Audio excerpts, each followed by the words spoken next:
ಒಂದು ವ್ಯಕ್ತಿ ಮರಣವನ್ನು ಹೊಂದಿದ ಮೇಲೆ ಅವನ ಆತ್ಮಗಳು ಏನಾಗುತ್ತವೆ, ಅವನಿಗೆ ಹೇಗೆ ಈಗ ಈ ಕರ್ಮವನ್ನ, ಕ್ರಿಯೆಯನ್ನ ಯಾರು ಮಾಡಬೇಕು ಹೇಳುವಂಥದ್ದು, ಅಂದರೆ ತಂದೆನೋ ಅಥವಾ ತಾಯಿನೋ ಮರಣವನ್ನು ಹೊಂದಿದ ನಂತರ ಅವರಿಗೆ, ವ್ಯಕ್ತಿ ಮರಣವನ್ನ ಹೊಂದಿದ ನಂತರ ಅವನ ಆತ್ಮ ಹೇಳುವಂಥದ್ದು ಆಗ ಅವನ ದೇಹದಲ್ಲಿಯೂ ಸಹಿತ ಪ್ರವೇಶವನ್ನು ಮಾಡಬಹುದು. ಹಾಗಾಗಿ ಅದನ್ನ ರಕ್ಷಣೆಯನ್ನ ಮಾಡಿಕೊಳ್ಳುವುದಕ್ಕೋಸ್ಕರವಾಗಿ ದೇಹದಲ್ಲಿ ಒಂದು ಮನುಷ್ಯ ಹುಟ್ಟಿದ ಮೇಲೆ ಏನೇನನ್ನ ಬಳಸ್ತಾನೋ, ಮರಣದವರೆಗೂ ಅವನು ಏನೇನು ಬಳಸ್ತಾನೋ,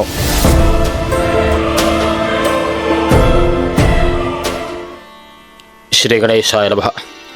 ಸರ್ವಮಂಗಲ ಮಾಂಗಲ್ಯೆ ಶಿವೆ ಸರ್ವಾರ್ಥ ಸಾಧಿಕೆ ಶರಣ್ಯೇ ತ್ರ್ಯಂಬಕೆ ದೇವಿ ನಾರಾಯಣಿ ನಮೋಸ್ತುತೆ.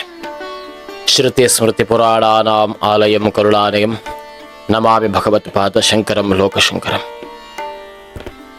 ಜಗನ್ಮಾತೆಯಾಗಿರತಕ್ಕಂಥ ಶ್ರೀಂ ಶಕ್ತಿ ಭದ್ರಕಾಳಿ ಅಮ್ಮನವರ ಪಾದಾರವಿಂದಕ್ಕೆ ನಮಸ್ಕರಿಸ್ತಾ, ಜಗದ್ಗುರುಗಳಾಗಿರತಕ್ಕಂಥ ಶ್ರೀ ಶಂಕರಾಚಾರ್ಯರ ಪಾದಾರವಿಂದಕ್ಕೆ ಸಾಷ್ಟಾಂಗವಾಗಿ ನಮಸ್ಕರಿಸ್ತಾ, ಅನಘ ಕನ್ನಡ ಯೂಟ್ಯೂಬ್ ಚಾನೆಲ್ನ ಸಮಸ್ತ ವೀಕ್ಷಕರಿಗೂ ಸಹಿತ ನಮಸ್ಕರಿಸ್ತಾ, ಈ ಸಂಚಿಕೆಯಲ್ಲಿ ತಿಳಿಸಿಕೊಡುವಂತಹ ಮಹತ್ತರವಾದಂತಹ ವಿಷಯ ಯಾವುದು ಅಂದರೆ ಶ್ರಾದ್ದ ಕರ್ಮಗಳು, ಅಪರ ಕರ್ಮ ಎಂಬುದಾಗಿ ಬರುತ್ತದೆ. ಪ್ರಯೋಗದಲ್ಲಿ ಅಪರ ಕರ್ಮ ಎಂಬುದಾಗಿ ಹೇಳುತ್ತೇವೆ. ಅಪರ ಕರ್ಮ ಅಂದರೆ ಏನು ಹೇಳುವಂಥದ್ದು ಮೊದಲು ತಿಳ್ಕೊಳ್ಳೋಣ. ಅಪರ ಕರ್ಮ ಅಂದರೆ ಒಂದು ವ್ಯಕ್ತಿ ಮರಣವನ್ನು ಹೊಂದಿದ ಮೇಲೆ ಅವನಿಗೆ ಯಾವ್ಯಾವ ರೀತಿಯಲ್ಲಿ ಸಂಸ್ಕಾರವನ್ನು ಕೊಡಬೇಕು ಹೇಳುವಂಥದ್ದನ್ನು ತಿಳಿಸಿಕೊಡುವಂಥದ್ದು ಅಪರ ಕರ್ಮ ಎಂಬುದಾಗಿ ಹೇಳುತ್ತದೆ. ಇವತ್ತಿನ ದಿವಸ ಒಂದು ಮನುಷ್ಯ ಮರಣವನ್ನು ಹೊಂದಿದ ಮೇಲೆ ಅವನ ಆತ್ಮಗಳು ಏನಾಗುತ್ತವೆ, ಅವನಿಗೆ ಹೇಗೆ ಯಾವ ರೀತಿಯಲ್ಲಿ ಸಂಸ್ಕಾರವನ್ನು ಕೊಡಬೇಕು ಹೇಳುವಂಥದ್ದು ಬಹಳ ಜನರಿಗೆ ಜಿಜ್ಞಾಸೆ ಇರುವಂಥದ್ದು, ಸಮಸ್ಯೆ ಇರುವಂಥದ್ದು, ಚಿಂತನೆ ಇರುವಂಥದ್ದು. ಅದರ ಬಗ್ಗೆ ಒಂದಷ್ಟು ಗಮನವನ್ನು ಹರಿಸೋಣ. ಈಗ ಒಂದು ವ್ಯಕ್ತಿ ಮರಣವನ್ನು ಹೊಂದುತ್ತಾನೆ. ಮರಣ ಹೊಂದಿದ ನಂತರ ಅವನಿಗೆ ಕೆಲವೊಂದಷ್ಟು ಅವರವರ ಧರ್ಮದಲ್ಲಿ ಬೇರೆ ಬೇರೆಯಾದಂತಹ ರೀತಿ ಇರ್ತದೆ. ಈಗ ಬ್ರಾಹ್ಮಣ ಪದ್ಧತಿಯಲ್ಲಿ ಮರಣವನ್ನು ಹೊಂದಿದಂತಹ ವ್ಯಕ್ತಿಯನ್ನ ಅಗ್ನಿ ಸ್ಪರ್ಶವನ್ನು ಮಾಡುವಂಥದ್ದು, ಅಗ್ನಿಯಲ್ಲಿ ಸುಡುವಂಥದ್ದು. ಕೆಲವೊಂದಷ್ಟು ಜನರ ಪದ್ಧತಿಯಲ್ಲಿ, ಅವರ ಜಾತಿಯಲ್ಲಿ ಮಣ್ಣಿನಲ್ಲಿ ಹೂಳುವಂಥದ್ದು. ಇದೆಲ್ಲ ಬೇರೆ ಬೇರೆ ಅವರವರ ಪದ್ಧತಿಯಲ್ಲಿ, ಜಾತಿಯಲ್ಲಿರತಕ್ಕಂಥದ್ದು. ಅದು ಆದ ನಂತರ 11 ದಿವಸಗಳ ಕಾಲ ಅಶೌಚ ಕರ್ಮವನ್ನ ಬಳಸಬೇಕಾಗುತ್ತದೆ. 10 ದಿನಗಳ ಕಾಲ ಸುದೀರ್ಘವಾಗಿ ಅಶೌಚ ಕರ್ಮವನ್ನ ಬಳಸಬೇಕು. ಈಗ ಈ ಕರ್ಮವನ್ನ, ಕ್ರಿಯೆಯನ್ನ ಯಾರು ಮಾಡಬೇಕು ಹೇಳುವಂಥದ್ದು ಒಂದು ತಿಳಿದುಕೊಳ್ಳೋಣ. ಒಂದು ವ್ಯಕ್ತಿ ಗಂಡು ಅಥವಾ ಹೆಣ್ಣು, ಅಂದರೆ ತಂದೆನೋ ಅಥವಾ ತಾಯಿನೋ ಮರಣವನ್ನು ಹೊಂದಿದ ನಂತರ ಅವರಿಗೆ ಗಂಡು ಮಕ್ಕಳಿದ್ದರೆ ಅವರೇ ಆ ಕ್ರಿಯೆಯನ್ನ, ತಂದೆಯ ಕರ್ಮವನ್ನ ಮಾಡಬೇಕು. ಅರ್ಥಾತ್ ಒಂದು ಪಕ್ಷದಲ್ಲಿ ಅವರಿಗೆ ಗಂಡು ಮಕ್ಕಳಿಲ್ಲ, ಹೆಣ್ಣು ಮಕ್ಕಳೇ ಹೇಳಾದರೆ ಅವರ, ಅಂದರೆ ಮರಣವನ್ನ ಹೊಂದಿದಂತಹ ವ್ಯಕ್ತಿಯ ದಾಯಾದಿಗಳು ಅಂದರೆ ಒಡ ಹುಟ್ಟಿದಂತಹ ಅಣ್ಣ ಇದ್ದರೆ ಅಣ್ಣ ಅಥವಾ ತಮ್ಮ ಇದ್ದರೆ ತಮ್ಮ, ಈ ವ್ಯಕ್ತಿ ಈ ಮರಣವನ್ನ ಹೊಂದಿದ ವ್ಯಕ್ತಿಯ ಕ್ರಿಯೆಯನ್ನ, ಮರಣದ ಕ್ರಿಯೆಯನ್ನ, ಆ ಒಂದು ಅಗ್ನಿಸ್ಪರ್ಶವನ್ನ ಮಾಡುವಂಥದ್ದು ಅಥವಾ ಹೂಳುವಂಥದ್ದು ಆ ವ್ಯಕ್ತಿ ಮಾಡಬೇಕು. 10 ದಿನಗಳ ಕಾಲ ಯಾವ ವ್ಯಕ್ತಿ ಆ ಕಾರ್ಯವನ್ನ ಮಾಡಿದ್ದಾನೋ ಅವನು ಏನು ಮಾಡಬೇಕು ಕೇಳಿದ್ರೆ, ಹೊರಗಡೆ ಹೋಗುವಂತಹ ಸಂದರ್ಭದಲ್ಲಿ ಹೊರಗಡೆ ಹೋಗಬಾರದು ಎಂಬುದಾಗಿ ಶಾಸ್ತ್ರ ಹೇಳುತ್ತದೆ. 10 ದಿನಗಳ ಕಾಲವೂ ಸಹಿತ, ಅಂದ್ರೆ ಆ 14 ದಿನಗಳ ಕರ್ಮ ಇರ್ತದೆ. ಆ 14 ದಿನದಲ್ಲಿಯೂ ಸಹಿತ ಆ ಕ್ರಿಯೆಯನ್ನ ಮಾಡಿದಂತಹ ಆ ಮರಣವನ್ನ ಹೊಂದಿದಂತ ವ್ಯಕ್ತಿಯ ಸಂಪೂರ್ಣ ಕಾರ್ಯವನ್ನ ಮಾಡಿದಂತಹ ವ್ಯಕ್ತಿಯು ಮನೆಯಿಂದ ಆಚೆ ಹೋಗಬಾರದು ಎಂಬುದಾಗಿ ಹೇಳುತ್ತದೆ. ಒಂದು ಪಕ್ಷದಲ್ಲಿ ಅವನು ಹೋದ ಅಂತಾಳಾದರೆ ಹೋಗುವಾಗ ಹೇಗೆ ಹೋಗಬೇಕು ಅಂದ್ರೆ, ಕಬ್ಬಿಣದ ವಸ್ತುವನ್ನ ಅವನ ಕೈಯಲ್ಲಿ ಇರಬೇಕು ಅಥವಾ ಅವನ ದೇಹದಲ್ಲಿ ಅದನ್ನ ಇಟ್ಟುಕೊಳ್ಳಬೇಕು ಎಂಬುದಾಗಿ ಹೇಳ್ತದೆ. ಯಾಕೆ ಅಂದ್ರೆ ಇಲ್ಲಿ ಮೊದಲನೇ ಕ್ರಿಯೆ ಏನು ಕೇಳಿದ್ರೆ, ವ್ಯಕ್ತಿ ಮರಣವನ್ನ ಹೊಂದಿದ ನಂತರ ಅವನ ಆತ್ಮ ಹೇಳುವಂಥದ್ದು 11 ದಿನದವರೆಗೂ ಮನೆಯನ್ನ ಸುತ್ತುವರಿತಾ ಇರ್ತದೆ. ಮತ್ತೆ ಎಲ್ಲಿಯೂ ಆತ್ಮ ಹೋಗೋದಿಲ್ಲ, ಮನೆಯಲ್ಲಿಯೇ ಸುತ್ತುವರಿಯುವಂಥದ್ದು ಇರ್ತದೆ. ಅದಕ್ಕಾಗಿ ಆ ಆತ್ಮ ಕ್ರಿಯೆಯನ್ನ ಹಿಡಿದಂತಹ ವ್ಯಕ್ತಿ, ಕ್ರಿಯೆ ಎಂಬುದಾಗಿ ಸಂಸ್ಕೃತದಲ್ಲಿ ನಾವು ಹೇಳ್ತೇವೆ. ಕ್ರಿಯೆ ಹಿಡಿದಂಥದ್ದು ಅಂದ್ರೆ ಆ ಮರಣವನ್ನ ಹೊಂದಿದಂತಹ ವ್ಯಕ್ತಿಯ ಕರ್ಮವನ್ನ ಮಾಡಿದಂತಹ ವ್ಯಕ್ತಿಯನ್ನ ಕ್ರಿಯೆ ಹಿಡಿದಂತಹ ವ್ಯಕ್ತಿ ಎಂಬುದಾಗಿ ಅಪರ ಕರ್ಮದಲ್ಲಿ ಬರುವಂಥದ್ದು. ಆ ವ್ಯಕ್ತಿಯ ಹಿಂಬಾಲಿಸ್ತದೆ ಆತ್ಮಗಳು. ಆಗ ಅವನ ದೇಹದಲ್ಲಿಯೂ ಸಹಿತ ಪ್ರವೇಶವನ್ನು ಮಾಡಬಹುದು. ಹಾಗಾಗಿ ಅದನ್ನ ರಕ್ಷಣೆಯನ್ನ ಮಾಡಿಕೊಳ್ಳುವುದಕ್ಕೋಸ್ಕರವಾಗಿ ದೇಹದಲ್ಲಿ ಕಬ್ಬಿಣದ ವಸ್ತುವನ್ನ, ಅಂದ್ರೆ ಕೈಯಲ್ಲಿಯೋ ಅಥವಾ ಶರ್ಟನ್ನು ಹಾಕಿದ್ರೆ ಜೇಬಿನಲ್ಲಿಯೋ ಒಂದು ಚಿಕ್ಕದಾದಂತಹ ಕಬ್ಬಿಣದ ವಸ್ತುವನ್ನ ಇಟ್ಟುಕೊಳ್ಳಬೇಕು ಎಂಬುದಾಗಿ. ಯಾಕೆಂದ್ರೆ ಆತ್ಮಗಳು ಕಬ್ಬಿಣವನ್ನ ಇದ್ದಂತಹ ವ್ಯಕ್ತಿಯನ್ನ, ಹಿಡಿದುಕೊಂಡಂತ ವ್ಯಕ್ತಿಯನ್ನ ಸ್ಪರ್ಶಿಸುವುದಿಲ್ಲ ಅವರು. ಹಾಗಾಗಿ ಅದನ್ನು ಹಿಡಿದುಕೊಳ್ಳಬೇಕು ಎಂಬುದಾಗಿ ಶಾಸ್ತ್ರ ಹೇಳುತ್ತದೆ. ಆ ನಂತರ 11ನೆಯ ದಿವಸ ಅಲ್ಲಿ ಕ್ರಿಯೆಗಳು ಪ್ರಾರಂಭವಾಗುತ್ತದೆ. 10 ದಿನಗಳ ಕಾಲ ಅಶೌಚ ಕರ್ಮವನ್ನು ಮುಗಿದ ನಂತರ 11ನೆಯ ದಿವಸ ಕ್ರಿಯೆಗಳು ಪ್ರಾರಂಭವಾಗ್ತದೆ. 11ನೆಯ ದಿವಸ ಮಾಸಿಕ ಕರ್ಮ ಇತ್ಯಾದಿಗಳು ನಡೆಯುವಂಥದ್ದು. 12ನೆಯ ದಿವಸ ದಾನ ಧರ್ಮಾದಿಗಳು ಎಂಬುದಾಗಿ ಹೇಳುತ್ತದೆ. ದಾನ ಧರ್ಮಾದಿಗಳು ಯಾವುದು, ಹೇಗೆ ಅಂದರೆ, ಒಂದು ಮನುಷ್ಯ ಹುಟ್ಟಿದ ಮೇಲೆ ಏನೇನನ್ನ ಬಳಸ್ತಾನೋ, ಮರಣದವರೆಗೂ ಅವನು ಏನೇನು ಬಳಸ್ತಾನೋ, ವಸ್ತ್ರ, ಆಭರಣ ಅಥವಾ ಕಾಲಿಗೆ ಹಾಕಲಿಕ್ಕೆ ಚಪ್ಪಲಿಯನ್ನು ಬಳಸ್ತಾನೆ, ಛತ್ರಿಯನ್ನು ಬಳಸ್ತಾನೆ, ಅಡುಗೆಗೆ ಏನೇನು ವಸ್ತುವನ್ನು ಬಳಸ್ತಾನೆ, ಅದು ಎಲ್ಲವನ್ನ, ಹಾಗೂ ವಿಶೇಷವಾಗಿ ಮಲಗಲಿಕ್ಕೆ ಏನು ಬಳಸ್ತಾನೋ, ಹಾಸಿಗೆ ಅಂದ್ರೆ ಶಯನದಾನ ಅಂತ ಹೇಳ್ತೇವೆ. ಶಯಾದಾನ ಎಂಬುದಾಗಿ ಬರ್ತದೆ. ಶಯಾದಾನ ಅಂದ್ರೆ ಮಲಗುವಂತಹ ಹಾಸಿಗೆ, ದಿಂಬು ಎಲ್ಲವನ್ನ, ಅಂದ್ರೆ ವ್ಯಕ್ತಿ ಏನೇನು ಮಲಗಿಕೊಳ್ಳಲಿಕ್ಕೆ ಅವನ ಭದ್ರತೆಯನ್ನು ವ್ಯಕ್ತಪಡಿಸಿಕೊಳ್ತಾನೋ, ಇಟ್ಟುಕೊಳ್ತಾನೋ, ಅದು ಎಲ್ಲವನ್ನ ಹೊಸದಾಗಿ ದಾನವನ್ನ ನೀಡಬೇಕು. ಯಾರಿಗೆ? ಬ್ರಾಹ್ಮಣೋತ್ತಮರನ್ನ ಕರೆಸಿ, ಮನೆಗೆ ಕರೆಸಿ ಆ ಎಲ್ಲ ದಾನ ಧರ್ಮಾದಿಗಳನ್ನ ಮಾಡಬೇಕು ಎಂಬುದಾಗಿ. ಯಾವ ದಿವಸ? 12ನೆಯ ದಿವಸ ಈ ಕರ್ಮವನ್ನ ಮಾಡಬೇಕು ಎಂಬುದಾಗಿ ಶಾಸ್ತ್ರ ಹೇಳುತ್ತದೆ. ಆ ನಂತರ 13ನೆಯ ದಿವಸ ಪಿಂಡ ಪ್ರದಾನ, ಶ್ರಾದ್ದ ಕರ್ಮಾದಿಗಳು ಎಂಬುದಾಗಿ ಹೇಳುತ್ತದೆ. ಪಿಂಡ ಪ್ರದಾನವನ್ನ ಮಾಡುವಂಥದ್ದು, ತಿಲಹವನ, ಮೋಕ್ಷನಾರಾಯಣ ಬಲಿ ಇತ್ಯಾದಿಗಳೆಲ್ಲವೂ ಬೇರೆ ಬೇರೆ ಬೇರೆ ಆದಂತಹ ಒಂದಷ್ಟು ಶಾಸ್ತ್ರಗಳಿದೆ. ಆ ಪಿಂಡ ಪ್ರದಾನವನ್ನು ಮಾಡಬೇಕು. ಆಮೇಲೆ 14ನೇ ದಿವಸ ಈ ಎಲ್ಲ ಕರ್ಮವನ್ನ ಮುಗಿಸಿ, ಆ ದಿವಸ ಸಾಯಂಕಾಲ ಮನೆಯಲ್ಲಿ ದೀಪವನ್ನು ಹಚ್ಚಿ, ಮನೆಯ ಕುಟುಂಬಸ್ಥರೆಲ್ಲರೂ, ಅಂದ್ರೆ ಅವನ ಮರಣವನ್ನ ಹೊಂದಿದಂತ ಅವರ ಮಕ್ಕಳು, ಹಾಗೆ ಅವನ ಧರ್ಮಪತ್ನಿ ಅಥವಾ ಮನೆಯಲ್ಲಿರತಕ್ಕಂಥ ವಾಸ್ತವ್ಯವನ್ನ ಮಾಡತಕ್ಕಂಥ ಎಲ್ಲ ಜನರು ದೀಪವನ್ನ ಹಚ್ಚಿ, ಸಾಯಂಕಾಲದ ಸಮಯದಲ್ಲಿ ದೀಪವನ್ನ ಹಚ್ಚಿ ಮನೆಯಿಂದ ಹೊರಗೆ ಹೋಗಬೇಕು.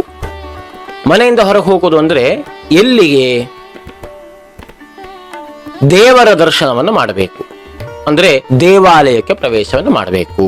ಕೆಲವೊಂದಷ್ಟು ಜನರಿಗೆ ಜಿಜ್ಞಾಸೆ ಇದೆ, ಈ ಮರಣವನ್ನ ಹೊಂದಿದಂತಹ ವ್ಯಕ್ತಿ, ಅವರ ಕುಟುಂಬಸ್ಥರು 1 ತಿಂಗಳು 2 ತಿಂಗಳವರೆಗೆ ದೇವಸ್ಥಾನಕ್ಕೆ ಹೋಗಬಾರದು, ದೇವಾಲಯ ದರ್ಶನವನ್ನು ಮಾಡಬಾರದು, ದೇವರ ದರ್ಶನವನ್ನು ಮಾಡಬಾರದು, ಪ್ರವಾಸ ಅಂದ್ರೆ ಕ್ಷೇತ್ರವನ್ನ ದರ್ಶನವನ್ನು ಮಾಡಬಾರದು ಎಂಬುದಾಗಿ ಕೆಲವೊಂದಷ್ಟು ಹೇಳುತ್ತಾರೆ. ಅದು ಖಂಡಿತ ಅಲ್ಲ, ಶಾಸ್ತ್ರದಲ್ಲಿ ಉಲ್ಲೇಖ ಇದೆ. 14ನೇ ದಿವಸ ಆ ಕುಟುಂಬಸ್ಥರೆಲ್ಲರೂ ಸಹಿತ ಮನೆಯನ್ನ ಬಿಟ್ಟು ಮನೆಯನ್ನ ಬಾಗಲನ್ನ ಹಾಕಿ ಒಂದು ದೇವಾಲಯಕ್ಕೆ ಹೋಗಿ ಅಲ್ಲಿ ಆ ಸಮಯವನ್ನ ಕಳೆಯಬೇಕು. ಎಲ್ಲಿಯವರೆಗೆ ಸಮಯ ಅಂದ್ರೆ ಆ ದೀಪ ಆರುವವರೆಗೂ, ಸಾಯಂಕಾಲದಲ್ಲಿ ಹಚ್ಚಿದಂತಹ ಜ್ಯೋತಿ ಆರುವವರೆಗೂ, ಅಂದ್ರೆ ಸರಿಸುಮಾರು ಒಂದು ರಾತ್ರಿ 10 ಗಂಟೆ 11 ಗಂಟೆವರೆಗೆ ದೇವಸ್ಥಾನನೋ ಅಥವಾ ಅವರ ರಿಲೇಷನ್ ಮನೆನೋ ಯಾವುದೋ ಮನೆಯಲ್ಲಿ ಹೋಗಿ ಇದ್ದು ಸಮಯವನ್ನ ಕಳೆದು ಆ ನಂತರ ತಡರಾತ್ರಿಯಲ್ಲಿ ಮನೆಗೆ ಪ್ರವೇಶವನ್ನು ಮಾಡಬೇಕು. ಆ ಜ್ಯೋತಿ ಆರಿರಬೇಕು. ಆ ಜ್ಯೋತಿಯನ್ನ ಪುನಃ ಅವರು ಹಚ್ಚಿದಂತಹ ಜ್ಯೋತಿಯನ್ನ ಪುನಃ ದರ್ಶನ ಮಾಡಬಾರದು ಎಂಬುದಾಗಿ ಶಾಸ್ತ್ರ ಹೇಳುತ್ತದೆ. ಹಾಗಾಗಿ ಆ 14ನೇ ದಿವಸ ಈ ಕರ್ಮವನ್ನು ಮಾಡಬೇಕು. ಇದು ಒಂದು ಹಂತ ಮುಗಿಯುತ್ತದೆ. ವ್ಯಕ್ತಿ ಮರಣವನ್ನ ಹೊಂದಿದ ಮೇಲೆ 10 ದಿನಗಳ ಕಾಲ ಅಲ್ಲಿ ಅವನ ಆತ್ಮ ಸುತ್ತುವರಿಯುತ್ತದೆ. 11, 12, 13, 14ನೇ ದಿವಸ ಎಲ್ಲ ಕರ್ಮಗಳನ್ನ ಮಾಡಿದ ನಂತರ ಆತ್ಮ ಅಲ್ಲಿ ಬಿಡುಗಡೆಯನ್ನ ಹೊಂದುತ್ತದೆ. ಮನೆಯಿಂದ ಬಿಡುಗಡೆ ಹೊಂದುತ್ತದೆ, ಶಾಶ್ವತವಾಗಿ ಬಿಡುಗಡೆಯನ್ನು ಹೊಂದುತ್ತದೆ. ಅದು ಎಲ್ಲಿಂದ ಎಲ್ಲಿಗೆ ಹೊರಡುವಂಥದ್ದು ಕೇಳಿದ್ರೆ ಹಂತ ಹಂತವಾಗಿ ಆತ್ಮಗಳು ಮೇಲುಗಡೆ ಹೋಗುತ್ತವೆ. ವ್ಯಕ್ತಿ ಮರಣವನ್ನ ಹೊಂದಿದ ತಕ್ಷಣ ವೈಕುಂಠ ಲೋಕ ಸಾಯುಜ್ಯವಾಯಿತು ಎಂಬುದಾಗಿ ಅಲ್ಲ. ನಾವು ಕೊಡತಕ್ಕಂತಹ ಸಂಸ್ಕಾರಗಳು ಹೇಗಿರುತ್ತದೆಯೋ ಅದರ ಮೇಲೆ ಅನುಗುಣವಾಗಿ ಆ ಆತ್ಮಗಳು ಹೊರಡುತ್ತವೆ. ಅದಕ್ಕಾಗಿ ಜ್ಯೋತಿಷ್ ಶಾಸ್ತ್ರದಲ್ಲಿಯೂ ನಾವು ಕೇಳಿಸಿದಾಗ ಜ್ಯೋತಿಷಿಗಳು ಹೇಳುತ್ತಾರೆ, ನಿಮ್ಮ ಪಿತೃಗಳಿಗೆ ಮೋಕ್ಷ ಸಿಕ್ಕಿಲ್ಲ, ಪಿತೃದೋಷ, ಪ್ರೇತ ಬಾಧೆ ಎಂಬುದಾಗಿ ಹೇಳುತ್ತಾರೆ. ಯಾಕೆ? ಸಂಸ್ಕಾರಗಳನ್ನು ನಾವು ಸರಿಯಾಗಿ ಕೊಡದೇ ಇದ್ದಾಗ ಆತ್ಮಗಳಿಗೆ ಅವರು ಅಂತರ್ಪಿಶಾಚಿ, ಅಂದ್ರೆ ಇಲ್ಲಿ ಭೂಲೋಕವೂ ಇಲ್ಲ, ಅಲ್ಲಿ ವಿಷ್ಣು ಸಾಯುಜ್ಯವೂ ಇಲ್ಲ, ಮಧ್ಯದಲ್ಲಿ ನಿಂತುಕೊಂಡಾಗ ಅವರ ಅಂತರ್ಪಿಶಾಚಿಯಾಗಿ ಯಾವುದಕ್ಕೂ ಮುಕ್ತಿ ಇಲ್ಲ ಅವರಿಗೆ. ಇಲ್ಲಿ ಕೆಳಗಡೆಯೂ ಇಲ್ಲ, ಅಲ್ಲಿ ಮೇಲವೂ ಇಲ್ಲ, ಮಧ್ಯದಲ್ಲಿ ಅತಂತ್ರ ಸ್ಥಿತಿಯಲ್ಲಿರುತ್ತವೆ. ಆಗ ಏನಾಗುತ್ತದೆ, ಯಾರ ಕುಟುಂಬ ಅವರದ್ದೋ, ಯಾರು ಈ ರೀತಿಯ ಮಾಡಿದ್ದಾರೋ ಅವರ ಜಾತಕದಲ್ಲಿ ಅವರ ಕುಟುಂಬಕ್ಕೆ ಈ ಬಾಧೆಯನ್ನ ಬರುತ್ತದೆ, ಬಾಧೆಯನ್ನು ಉಂಟು ಮಾಡುತ್ತವೆ. ಪಿತೃಗಳ ಬಾಧೆ ಹೇಳುವಂಥದ್ದು ಉಂಟಾಗುತ್ತದೆ, ಪ್ರೇತ ಬಾಧೆ ಎಂಬುವಂಥದ್ದು ಉಂಟಾಗ್ತದೆ. ಹಾಗಾಗಿ ಹೇಗೆ ಸಂಸ್ಕಾರ, ಅಂದರೆ ಆತ್ಮಗಳಿಗೆ ಹೇಗೆ ಸಂಸ್ಕಾರ ಕೊಡೋದು ಅಂದ್ರೆ ಪ್ರತಿ ತಿಂಗಳು ಮಾಸಿಕ ಕರ್ಮ ಎಂಬುದಾಗಿ ಬ್ರಾಹ್ಮಣ ಪದ್ಧತಿಯಲ್ಲಿ ಬರುತ್ತದೆ. ಮಾಸಿಕ ಕರ್ಮ ಬ್ರಾಹ್ಮಣ ಪದ್ಧತಿ ಒಂದೇ ಅಲ್ಲ, ಇಲ್ಲಿ ಎಲ್ಲರೂ ಮಾಡಬೇಕು ಎಂಬುದಾಗಿಯೂ ಉಲ್ಲೇಖ ಇದೆ. ಹೇಗೆ ಕೇಳಿದ್ರೆ ಪ್ರತಿ ತಿಂಗಳು, ಅಂದ್ರೆ ಯಾವ ತಿಥಿಯಲ್ಲಿ ಮರಣವನ್ನ ಹೊಂದಿದ್ದಾನೋ, ಅಂದ್ರೆ ಈಗ ಒಂದು ಉದಾಹರಣೆಗೆ ಶುಕ್ಲ ಪಕ್ಷದ ಪಂಚಮಿಯ ದಿವಸ ವ್ಯಕ್ತಿ ಮರಣವನ್ನ ಹೊಂದಿದ್ದಾನೆ ಅಂದರೆ ಪ್ರತಿ ಶುಕ್ಲ ಪಕ್ಷದ ಪಂಚಮಿಯ ದಿನವೇ, ನೆನಪಿಟ್ಟುಕೊಳ್ಬೇಕು, ಪ್ರತಿ ಶುಕ್ಲ ಪಕ್ಷದ ಪಂಚಮಿ ದಿನವೇ ಅವನು ಯಾವ ತಿಥಿಯಲ್ಲಿ ಮತ್ತು ಯಾವ ಪಕ್ಷದಲ್ಲಿ ಮರಣವನ್ನ ಹೊಂದಿದ್ದಾನೆ ಎಂಬುದಾಗಿ ಗಣನೆಯಲ್ಲಿ ಇಟ್ಟುಕೊಳ್ಬೇಕು. ಮಾಸ ಗಣನೆಯಲ್ಲಿ ಬರುವುದಿಲ್ಲ, ಪಕ್ಷ ಮತ್ತು ತಿಥಿ ಮಾತ್ರ ಇಲ್ಲಿ ಗಣನೆ ಬರ್ತದೆ. ತಾರೀಕು ಲೆಕ್ಕ ಅಲ್ಲ, ವಾರವೂ ಲೆಕ್ಕವಲ್ಲ. ಇಲ್ಲಿ ಶ್ರಾದ್ದ ಕರ್ಮಗಳು, ಈ ಪಿತೃಗಳ ಕರ್ಮ ಮಾಡುವಂಥದ್ದೇ ಇಲ್ಲಿ ಮುಖ್ಯವಾಗಿ ನಾವು ಗಮನದಲ್ಲಿಟ್ಟುಕೊಳ್ಬೇಕು. ಯಾವ ಡೇಟಿನ ಲೆಕ್ಕವಲ್ಲ, ದಿನಾಂಕ ಲೆಕ್ಕವಲ್ಲ. ಈಗ ಒಂದು ಜನವರಿಯಲ್ಲಿ 1ನೇ ದಿನ ಅಥವಾ 2ನೇ ದಿನವನ್ನ ಮರಣವನ್ನು ಹೊಂದಿದ್ದಾರೆ ಅಂದ್ರೆ ಪ್ರತಿ ವರ್ಷ ಜನವರಿ 1, 2ನೇ ತಾರೀಕಿಗೆ ಮಾಡಬೇಕು ಅಲ್ಲ, ಇದು ಅಲ್ಲ, ಶುದ್ಧ ಸುಳ್ಳು. ಹೇಗೆ ಕೇಳಿದ್ರೆ ಮಾಸ ಲೆಕ್ಕದಲ್ಲಿ ಪಿತೃಗಳ ಕರ್ಮ ಮಾಡುವಂಥದ್ದು ಮಾಸ ಲೆಕ್ಕದಲ್ಲಿಯೇ ಮಾಡಬೇಕು. ಯಾವ ಮಾಸದಲ್ಲಿ ಅವರು ಮರಣವನ್ನು ಹೊಂದಿದ್ದಾರೋ ಅದೇ ಮಾಸ ಪ್ರತಿ ವರ್ಷ ಶ್ರಾದ್ದ ಕರ್ಮವನ್ನು ಮಾಡುವಂಥದ್ದು. ಈಗ ನಾ ಹೇಳಿದ ಹಾಗೆ ಪ್ರತಿ ತಿಂಗಳಿನ ಯಾವ ಪಕ್ಷದ ಯಾವ ತಿಥಿಯಲ್ಲಿ ಮರಣವನ್ನು ಹೊಂದಿದ್ದಾರೋ ಆ ಪಕ್ಷದ ತಿಥಿ, ಈಗ ಶುಕ್ಲ ಪಕ್ಷದ ಪಂಚಮಿ ಅಂತ ಹೇಳಿದ್ದೀನಿ, ಆ ಶುಕ್ಲ ಪಕ್ಷದ ಪಂಚಮಿ, ಪ್ರತಿ ತಿಂಗಳು ಶುಕ್ಲ ಪಕ್ಷದ ಪಂಚಮಿಯ ದಿವಸ ಮಾಸಿಕ ಕರ್ಮವನ್ನು ಮಾಡಬೇಕು. ಮಾಸಿಕ ಕರ್ಮವನ್ನು ಮಾಡುವುದು ಹೇಗೆ ಅಂದ್ರೆ ಕೆಲವೊಂದಷ್ಟು ಮಾಡಲಿಕ್ಕೆ ಇದ್ದಂಥವರು, ಶಕ್ಯರಾದಂಥವರು, ಎಲ್ಲ ಒಂದು ವ್ಯವಸ್ಥೆ ಇದ್ದಂಥವರಾದ್ರೆ ಬ್ರಾಹ್ಮಣೋತ್ತವರನ್ನ ಮನೆಗೆ ಕರೆಸಿ ತಿಲತರ್ಪಣಾದಿಗಳನ್ನ ಮಾಡಿಸಿ ದಾನ ಧರ್ಮಾದಿಗಳನ್ನ ಮಾಡ್ತಾರೆ. ದಾನ ಧರ್ಮ ಅಂದ್ರೆ ಹೇಗೆ ಕೇಳಿದ್ರೆ ಒಂದು ಬ್ರಾಹ್ಮಣನಿಗೆ ಮಧ್ಯಾಹ್ನನ ಊಟಕ್ಕೆ ಏನು ಬೇಕು, ಊಟವನ್ನು ಅವನೇನು ಮಾಡ್ತಾನೆ, ಊಟಕ್ಕೆ ಬೇಕಾದಂತ ಅಷ್ಟು ಸಲಕರಣೆಯನ್ನು ಕೊಡುವಂಥದ್ದು. ಅಕ್ಕಿ, ಬೇಳೆ, ತರಕಾರಿ, ಹಾಲು, ಮೊಸರು ಇತ್ಯಾದಿಗಳು ಎಲ್ಲವೂ ಅವನೇನು ಬ್ರಾಹ್ಮಣ ಊಟಕ್ಕೆ ಬಳಸ್ತಾನೋ ಅದನ್ನ ದಾನವನ್ನ ಕೊಡುವಂಥದ್ದು. ಇಲ್ವಾ ಅವನನ್ನ ಮನೆಗೆ ಕರೆಸಿ ಉಣಬಡಿಸುವಂಥದ್ದು ಹಾಗಿರುವಂಥದ್ದು. ಅದಕ್ಕಾಗಿ ಇವತ್ತಿನ ಕಾಲಮಾನದಲ್ಲಿ ಬಹಳಷ್ಟು ಜನ ಎಲ್ಲ ಆ ಊಟಕ್ಕೆ ಏನು ಸಲಕರಣೆಗಳು ಬೇಕು ಅದನ್ನ ದಾನ ಧರ್ಮಾದಿಗಳನ್ನ ಮಾಡುವಂಥದ್ದೇ ಮಾಡ್ತಾ ಇರತಕ್ಕಂಥದ್ದು. ಹಾಗಾಗಿ ಅದನ್ನು ಮಾಡಬೇಕು. ಆಗ ಮಾಡಿದ ನಂತರ ಇದನ್ನ ಎಲ್ಲಿವರೆಗೆ ಮಾಡಬೇಕು ಹೇಳಿದ್ರೆ 1 ವರ್ಷದವರೆಗೂ ಮಾಡಬೇಕು. 1 ವರ್ಷ ಅಂದ್ರೆ 12 ಮಾಸದವರೆಗೆ. 12 ಮಾಸ ಪ್ರತಿ ತಿಂಗಳು ಈ ಕರ್ಮವನ್ನ ಬ್ರಾಹ್ಮಣರನ್ನ ಕರೆಸಿ ತಿಲತರ್ಪಣಾದಿಗಳನ್ನ ಮಾಡಿ ಆ ದಾನ ಧರ್ಮಾದಿಗಳನ್ನ ಮಾಡಬೇಕು. ಒಂದು ಪಕ್ಷದಲ್ಲಿ ಅದನ್ನ ಮಾಡಲಿಕ್ಕೆ ಸಾಧ್ಯವಿಲ್ಲ, ಬ್ರಾಹ್ಮಣರನ್ನ ಕರೆಸಿ ತಿಲತರ್ಪಣಾದಿಗಳನ್ನ ಮಾಡಲಿಕ್ಕೆ ಸಾಧ್ಯವಿಲ್ಲ, ನಮ್ಮಲ್ಲಿ ಅಷ್ಟು ಶಕ್ತಿ ಅನುಸಾರ ಇಲ್ಲ ಹೇಳುವಂತ ವ್ಯಕ್ತಿಗಳಾದ್ರೆ ಕನಿಷ್ಠ ಪಕ್ಷವಾಗಿ ಒಂದು ಬ್ರಾಹ್ಮಣ ಊಟಕ್ಕೆ ಏನು ಬಳಸ್ತಾನೋ ಅದನ್ನಾದರೂ ತಂದು ದೇವಾಲಯಕ್ಕಾಗಿ ದಾನವನ್ನು ನೀಡಬೇಕು. ದೇವಾಲಯದಲ್ಲಿ ಇರತಕ್ಕಂತಹ ಅರ್ಚಕರಿಗೋ ಅಥವಾ ತಮ್ಮ ಅಕ್ಕಪಕ್ಕದ ಮನೆಯಲ್ಲಿ ಯಾರೋ ಬ್ರಾಹ್ಮಣೋತ್ತಮರ ಮನೆ ಇದೆ ಅಂತ ಹೇಳಿದ್ರೆ ಅವರಿಗೋ ಯಾರಿಗೋ ಹೇಳಿ ಆ ಬ್ರಾಹ್ಮಣರಿಗೆ ದಾನವನ್ನ ಮಾಡಬೇಕು ಎಂಬುದಾಗಿ ಹೇಳುತ್ತದೆ. ಆ ನಂತರ ಪ್ರತಿ ತಿಂಗಳು ಮಾಡ್ತಾ ಇದೇ ರೀತಿಯಾಗಿ ಮಾಡ್ತಾ ಬಂದ ಮೇಲೆ 1 ವರ್ಷದ ನಂತರ 1 ವರ್ಷ ಆಗಬೇಕು. ಅಂದ್ರೆ ಇವಾಗ ಯಾವ ಮಾಸದಲ್ಲಿ ಈಗ ಫಾಲ್ಗುಣ ಮಾಸದ ಶುಕ್ಲ ಪಕ್ಷದ ಪಂಚಮಿ ದಿವಸ ವ್ಯಕ್ತಿ ಮರಣವನ್ನು ಹೊಂದಿದ್ದಾನೆ ಹೇಳಾದ್ರೆ ಅದೇ ರೀತಿಯಾಗಿ ಮಾಡಿಕೊಂಡು ಮತ್ತೆ ಫಾಲ್ಗುಣ ಮಾಸ ಬರುವವರೆಗೂ ಮರಣವನ್ನು ಹೊಂದಿ ಮತ್ತೊಂದು ಫಾಲ್ಗುಣ ಮಾಸ ಬರುವವರೆಗೂ ಈ ಮಾಸಿಕ ಕರ್ಮವನ್ನು ಮಾಡಿಕೊಂಡು ಬಂದು 1 ವರ್ಷ ಆದ ನಂತರ ಇಲ್ಲಿ ದಿನ ಲೆಕ್ಕ ಅಲ್ಲ, ಡೇಟ್ ಲೆಕ್ಕ ಅಲ್ಲ, ಮಾಸ ಲೆಕ್ಕ. ಹಾಗಾಗಿ ಆ ಮಾಸದ ದಿವಸ ಮರಣವನ್ನ ಹೊಂದಿದಂತಹ ಮಾಸದ ದಿವಸ ಮತ್ತೆ ಒಂದಷ್ಟು ಕರ್ಮಗಳಿದೆ. ಶಾಸ್ತ್ರ ಹೇಳುವಂಥದ್ದು ಏನು ಹೇಳಿದ್ರೆ ವರ್ಷಾಂತ ಮತ್ತು ಪತಂಗ ಎಂಬುದಾಗಿ ಹೇಳುತ್ತದೆ. ಮತ್ತೆ ಏನು ಮಾಡಬೇಕು ಹೇಳಿದ್ರೆ ಈ 1 ವರ್ಷದಲ್ಲಿ ಮಾಡಿದಂತಹ ಏನು ಕರ್ಮ ಇದೆಯೋ ಅದೆಲ್ಲವನ್ನ ಮತ್ತೆ ಪುನಃ ಮಾಡ್ತಾರೆ. ಆ ವರ್ಷದ ದಿವಸ ಶ್ರಾದ್ದ ಕರ್ಮ ಅಂದ್ರೆ ಪಿಂಡ ಪ್ರಧಾನ ಎಂಬುದಾಗಿ ಹೇಳುತ್ತೇವೆ. ಮಾತಾಮಹ ಪ್ರಪಿತಾಮಹ ಎಂಬುದಾಗಿ ಅಂದ್ರೆ ಅಜ್ಜ ಮುತ್ತಜ್ಜ ಈ ವ್ಯಕ್ತಿ 3 ಜನರ ಪಿಂಡವನ್ನ ಅಲ್ಲಿ ಇಟ್ಟು ಅದಕ್ಕೆ ತಿಲತರ್ಪಣಾದಿಗಳನ್ನ ಮಾಡಿ ಆ ಪಿಂಡವನ್ನ ಒಟ್ಟಿನಲ್ಲಿ ಸೇರಿಸೋದು. ಅಂದ್ರೆ ಅರ್ಥ ಏನು ಹೇಳಿದ್ರೆ ಈಗ ಮರಣವನ್ನ ಹೊಂದಿದಂತಹ ವ್ಯಕ್ತಿಯ ಆತ್ಮವನ್ನ ಹಿರಿಯರ ಜೊತೆಗೆ ಸೇರಿಸಲಾಗಾಯ್ತು. ಅರ್ಥ ಮಾಡ್ಕೊಳ್ಬೇಕು.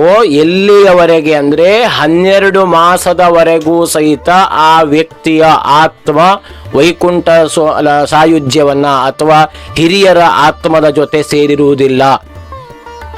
ನಾವು ಕೊಡತಕ್ಕಂತಹ ಕರ್ಮಗಳು ಕೊಟ್ಟಾಗ ಹಂತ ಹಂತವಾಗಿ ಈಗ ಏನು 12 ಮಾಸದಲ್ಲಿ ಕೊಡ್ತೇವಲ್ಲ ಕರ್ಮಗಳನ್ನ ಅದು ತಿಂಗಳ ಅಂತ ಆತ್ಮಗಳು ಮೇಲೆ ಹೋಗ್ತವೆ.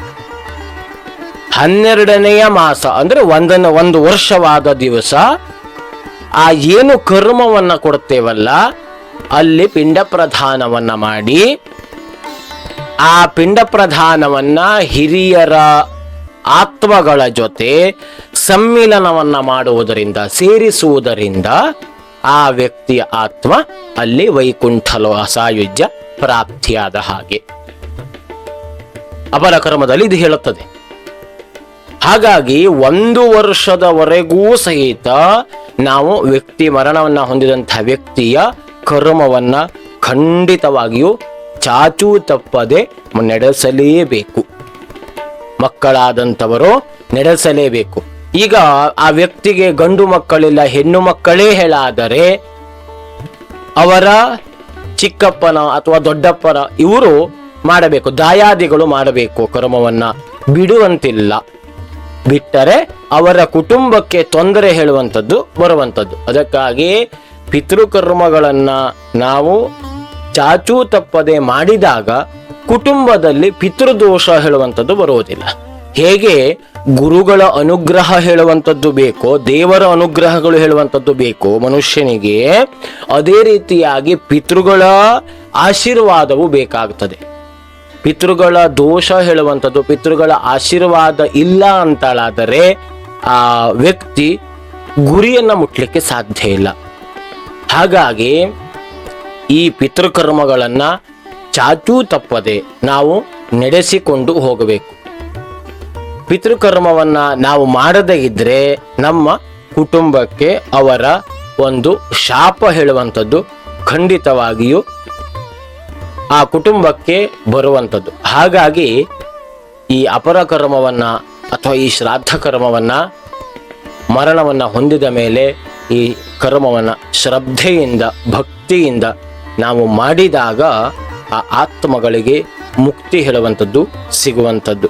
ಅದಕ್ಕೆ ನಾವು ಮುಕ್ತಿಯನ್ನ ಕೊಟ್ಟೇ ಇಲ್ಲ ಅಂತಳಾದ್ರೆ ಆ ಆತ್ಮಗಳು ಅಂತರ್ಪಿಶಾಚಿಯಾಗಿ, ಅಂದರೆ ಯಾವ ಲೋಕವೂ ಸಿಗದೇನೆ ಮಧ್ಯದಲ್ಲಿ ಅಂತರ ಸ್ಥಿತಿಯಲ್ಲಿ, ಅಂತರ ಅಂದ್ರೆ ಯಾವುದೇ ಸ್ವರ್ಗಲೋಕವೂ ಇಲ್ಲ ಅಥವಾ ವೈಕುಂಠ ಲೋಕವೂ ಇಲ್ಲ, ಭೂಲೋಕವೂ ಇಲ್ಲದೇನೆ ಆ ಆತ್ಮಗಳು ಸಂಚರಿಸ್ತಾ ಇರ್ತವೆ. ಮುಕ್ತಿಯೂ ಆಗುವುದಿಲ್ಲ. ಮುಕ್ತಿ ಆಗದಾಗಿದ್ದಾಗ ಮನೆಗಳಿಗೆ ತೊಂದರೆಯನ್ನ ಕೊಡಲಿಕ್ಕೆ, ಅವರ ಸ್ವಗೃಹ ಯಾವುದೋ ಆ ಮನೆಗೆ ತೊಂದರೆಯನ್ನ ಕೊಡಲಿಕ್ಕೆ ಆತ್ಮಗಳು ಪ್ರಾರಂಭವನ್ನು ಮಾಡ್ತವೆ. ಹಾಗಾಗಿ ಈ ಅಪರ ಕರ್ಮವನ್ನ, ಈ ಶ್ರಾದ್ದ ಕರ್ಮವನ್ನ ನಾವು ಖಂಡಿತವಾಗಿಯೂ ಮಾಡಿಕೊಳ್ಳಬೇಕು. ಈಗ ಇದಷ್ಟನ್ನ ಮಾಡಿಕೊಳ್ಳುವಂಥದ್ದಾಯ್ತು. ಇನ್ನು ಇದನ್ನು ನಾವು ಮಾಡೇ ಇಲ್ಲ, ಇಲ್ಲಿವರೆಗೆ ಮಾಡಿಲ್ಲ, ಏನು ಮಾಡೋದು ಇನ್ನು ಮುಂದೆ ಹೇಳಾದ್ರೆ ಇದಕ್ಕೆ ಒಂದು ಪರಿಹಾರ ಇರುವಂಥದ್ದು. ಇಲ್ಲಿಯವರೆಗೆ ಮಾಡಿಲ್ಲ ಅಂತಲಾದ್ರೆ ಅದಕ್ಕೆ ದೋಷ ಎನ್ನುವುದಾಗಿ ಪರಿಗಣಿಸಿಬಿಡುತ್ತೇವೆ. ಆಗುತ್ತೆ ಅದು ಕೇಳಿಸಿದಾಗ ಪಿತೃಗಳ ದೋಷ, ಪಿತೃಗಳಿಗೆ ಮುಕ್ತಿ ಸಿಕ್ಕಿಲ್ಲ, ಕರ್ಮಗಳನ್ನ ಮಾಡಿಲ್ಲ ಸರಿಯಾಗಿ ಎಂಬುದಾಗಿ ಹೇಳುತ್ತಾರೆ. ಹಾಗಾದ್ರೆ ಏನು ಮಾಡಬೇಕು, ಅದರ ದೋಷಕ್ಕೆ ಪರಿಹಾರ ಏನು ಮಾಡಬೇಕು ಕೇಳಿದ್ರೆ ಮೋಕ್ಷನಾರಾಯಣ ಬಲಿ ಎಂಬುದಾಗಿ ಬರುತ್ತದೆ. ಮೋಕ್ಷನಾರಾಯಣ ಬಲಿ ಎಂಬುದಾಗಿ ಇರುವಂಥದ್ದು. ಅದರಲ್ಲಿ ಮೋಕ್ಷನಾರಾಯಣ ಬಲಿಯಲ್ಲಿ ಬಹಳ ವಿಧವಾದಂತಹ ರೀತಿಯಲ್ಲಿ ಅದೆಲ್ಲ ದಾನ ಧರ್ಮಾದಿಗಳಲ್ಲೇ ಬರುವಂಥದ್ದು. ಕ್ಷಯದಾನ, ಭೂದಾನ, ಗೋದಾನ, ಸ್ವರ್ಣದಾನ, ರಜತದಾನ ಎಲ್ಲವೂ ಬರುತ್ತದೆ. ಇದೆಲ್ಲ ಯಾಕೆ, ಇದೆಲ್ಲ ಬ್ರಾಹ್ಮಣರಿಗೆ ಕೊಡಬೇಕು. ಯಾಕೆ ಅಂದ್ರೆ ಆ ಮಾಡಿದಂತಹ ಪಾಪ ಕರ್ಮಗಳನ್ನು ನಾವು ಕಳೆದುಕೊಳ್ಳಬೇಕಾಗುತ್ತದೆ. ಅದೆಲ್ಲವನ್ನ ದಾನವನ್ನ ಕೊಡುವುದರಿಂದ, ಬ್ರಾಹ್ಮಣರಿಗೆ ಕೊಡುವುದರಿಂದ ಆ ದಾನ ಧರ್ಮಾದಿಗಳನ್ನ ಸ್ವೀಕರಿಸಿದಂತಹ ಬ್ರಾಹ್ಮಣರು ಆಶೀರ್ವಾದವನ್ನ ಮಾಡುವನ ಮುಖೇನವಾಗಿ ಮಾಡಿದಂತಹ ಪಾಪ ಕರ್ಮಗಳು, ಆ ತಪ್ಪು ಕರ್ಮಗಳು ಪ್ರಾಯಶ್ಚಿತ್ತವಾಗುತ್ತದೆ ಎಂಬುದಾಗಿ ಹೇಳುತ್ತದೆ. ಹಾಗಾಗಿ ಮೋಕ್ಷನಾರಾಯಣ ಬಲಿ, ತಿಲಹವನ ಇದಿಷ್ಟನ್ನ ಖಂಡಿತವಾಗಿ ಕನಿಷ್ಠ ಪಕ್ಷವಾಗಿ ಇದಿಷ್ಟನ್ನಾದರೂ ಮಾಡಿಕೊಳ್ಳೇಬೇಕು. ಇಲ್ಲಿಯವರೆಗೆ ಮಾಡದೇ ಇದ್ದಂತಹ ವ್ಯಕ್ತಿಗಳು ಪ್ರತಿ ತಿಂಗಳು ಅಥವಾ ನಾವು ಶ್ರಾದ್ದ ಕರ್ಮಗಳನ್ನು ವರ್ಷವೂ ಸಹಿತ ಮಾಡಿಕೊಂಡು ಬರ್ತಾ ಇದ್ದೇನೆ ಅಂದ್ರೆ ಬಹಳ ಉತ್ತಮ. ಎಲ್ಲಿಯವರೆಗೆ ವ್ಯಕ್ತಿ ಅದನ್ನ ಕರ್ಮವನ್ನ ಮಾಡ್ಲಿಕ್ಕೆ ಆಗುತ್ತದೆಯೋ ಅಲ್ಲಿಯವರೆಗೂ ಮಾಡಬೇಕು. ಶ್ರಾದ್ದ ಕರ್ಮವನ್ನು ಎಲ್ಲಿವರೆಗೆ ಮಾಡೋದು? ಹಾಗಾದ್ರೆ ಇಂತಿಷ್ಟು ವರ್ಷಗಳು ಅದಕ್ಕೆ ಗಣನೆ ಇದೆಯೋ ಎಂಬುದಾಗಿ ಪ್ರಶ್ನೆ ಬರಬಹುದು. ಖಂಡಿತವಾಗಿ ಅದಕ್ಕೆ ಗಣನೆಗಳೇ ಇಲ್ಲ. ಶ್ರಾದ್ದ ಕರ್ಮವನ್ನು 3 ವರ್ಷ ಮಾಡೋದು ಅಥವಾ 5 ವರ್ಷ ಮಾಡೋದು, ಹಾಗೆ ಮಾಡಿ ಬಿಟ್ಟು ಬಿಡೋದು. ಇವಾಗ ಹೇಗೆ ಸತ್ಯನಾರಾಯಣ ಸ್ವಾಮಿ ಪೂಜೆಯನ್ನು ಉದ್ಯಾಪನೆ 7 ವರ್ಷನೋ 9 ವರ್ಷನೋ 12 ವರ್ಷನೋ ಹೇಳಿ ಉದ್ಯಾಪನೆಯನ್ನ ಮಾಡ್ತೀವಲ್ಲ, ಆ ರೀತಿಯಾಗಿ ಪಿತೃಕರ್ಮಗಳು ಉದ್ಯಾಪನೆಯನ್ನ ಮಾಡುವಂಥದ್ದು ಬಿಡುವಂಥದ್ದಿಲ್ಲ. ಆ ವ್ಯಕ್ತಿ ಏನು ಮಾಡ್ತಾ ಇದ್ದಾನೋ ಅವನ ಜೀವಿತಾವಧಿಯವರೆಗೂ ಸಹಿತ ಇದು ಏನು ಹೇಗೆ ಕೇಳಿದ್ರೆ, ಈ ಪಿತೃಕರ್ಮಗಳು ಹೇಗೆ ಕೇಳಿದ್ರೆ ಚೈನ್ ಸಿಸ್ಟಮ್. ಇವತ್ತಿನ ಕಾಲಮಾನದಲ್ಲಿ ಭಾಷೆಯಲ್ಲಿ ಹೇಳಬೇಕು ಅಂದ್ರೆ ಚೈನ್ ಸಿಸ್ಟಮ್, ಕುಂಡಲಿ. ಈ ವ್ಯಕ್ತಿ, ಒಂದು ವ್ಯಕ್ತಿ ಅವನ ತಂದೆಯ ಕರ್ಮವನ್ನ ಮಾಡ್ತಾ ಇದ್ದಾನೆ ಅಂತಳಾದ್ರೆ ಅವನು ಮರಣ ಹೊಂದುವವರೆಗೂ ಆ ತಂದೆಯ ಶ್ರಾದ್ದ ಕರ್ಮವನ್ನ ಮಾಡಿಕೊಂಡೇ ಬರಬೇಕು, ಮಧ್ಯದಲ್ಲಿ ಬಿಡುವಂತಿಲ್ಲ. ವರ್ಷ ಒಂದು ಶ್ರಾದ್ದ ಕರ್ಮವನ್ನ ಪಿತೃಗಳಿಗೆ ಕೊಡಬೇಕು. ಆ ನಂತರ ಅದು ಆದ ಮೇಲೆ ಆ ವ್ಯಕ್ತಿ ಕೊಡ್ತಾ ಇದ್ದಂತ ವ್ಯಕ್ತಿ ಮರಣ ಹೊಂದಿದ ಮೇಲೆ ಅವನ ಮಕ್ಕಳು ಅವರು ಆ ಕರ್ಮವನ್ನು ನಡೆಸಿಕೊಂಡು ಹೋಗಬೇಕು. ಆದರೆ ಅವರ ಮಕ್ಕಳು 2 ಕರ್ಮವನ್ನು ಮಾಡಬೇಕು ಅಂದ್ರೆ ಮಕ್ಕಳಿಗೆ ಅಜ್ಜನ ಕರ್ಮ ಮತ್ತು ತಂದೆಯ ಕರ್ಮ ಎರಡನ್ನು ಮಾಡಬೇಕು ಅಲ್ಲ, ತಂದೆಯ ಕರ್ಮವನ್ನು ಅವ್ರು ನಡೆಸ್ಕೊಂತ ಹೋಗಬೇಕು. ಅಲ್ಲಿ ಕರ್ಮವನ್ನ ಪಿಂಡ ಪ್ರಧಾನವನ್ನು ಮಾಡುವಾಗ ಅಲ್ಲಿ ತೆಗೆದುಕೊಳ್ಳುತ್ತಾರೆ ಮಾತಾಮಹ ಪ್ರಪಿತಾಮಹ ಎಂಬುದಾಗಿ, ಅಂದ್ರೆ ಅಜ್ಜ ಮುತ್ತಜ್ಜ ಎಲ್ಲರನ್ನ ಸೇರಿಸಿಕೊಂಡು ಅಲ್ಲಿ ಪಿಂಡ ಪ್ರಧಾನವಾಗುತ್ತದೆ. ಹಾಗಾಗಿ ಇದು ಏನು ಕೇಳಿದ್ರೆ ಶ್ರಾದ್ದ ಕರ್ಮಗಳು ಹೇಳುವಂಥದ್ದು ಯಾವುದೂ ಸಹಿತ ಬಿಡುವಂತಿಲ್ಲ. ಇದನ್ನ ಅಂದ್ರೆ ವಂಶ ಪಾರಂಪರೆಯಾಗಿ ನಡೆಸಿಕೊಂಡೇ ಬರಬೇಕು, ಅದು ಬಿಡುವಂತಿಲ್ಲ.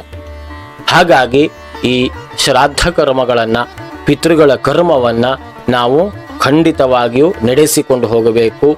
ಮಾಡದೇ ಇದ್ದಂಥವರು ಇವತ್ತಿನವರೆಗೂ ಸಹಿತ ಒಂದು ವ್ಯಕ್ತಿಯನ್ನ ಮರಣವನ್ನ ಹೊಂದಿದ ಮೇಲೆ ಅವನ ಸಂಸ್ಕಾರಗಳನ್ನ ಕೊಡದೇ ಇದ್ದಂತಹ ವ್ಯಕ್ತಿಗಳೇನಾದ್ರು ಇದ್ರೆ ಅದನ್ನ ಮಾಡಿಸಿಕೊಳ್ಳುವಂಥದ್ದು ಉತ್ತಮ. ಯಾಕೆಂದ್ರೆ ಆ ಕುಟುಂಬವನ್ನ ಆ ಒಂದು ಪಿತೃಗಳ ಶಾಪದಿಂದ ಮುಕ್ತಿಗೊಳಿಸಿಕೊಳ್ಳಲಿಕ್ಕೆ ಈ ಒಂದು ಕರ್ಮವನ್ನ ಮಾಡುವಂಥದ್ದು, ಅಥವಾ ಅಲ್ಲಿ ಪರಿಹಾರಾರ್ಥವಾಗಿ ಮೋಕ್ಷ ನಾರಾಯಣ ಬಲಿ ತಿಲಹವನಗಳನ್ನ ಮಾಡಿಕೊಳ್ಳುವಂಥದ್ದು ಉತ್ತಮ.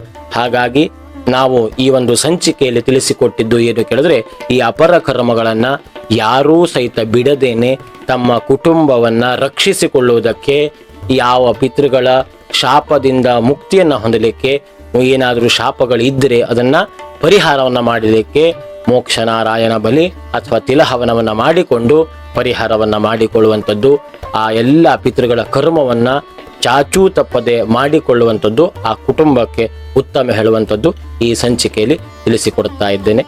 ನಾರಾಯಣ ನಾರಾಯಣ ನಾರಾಯಣ.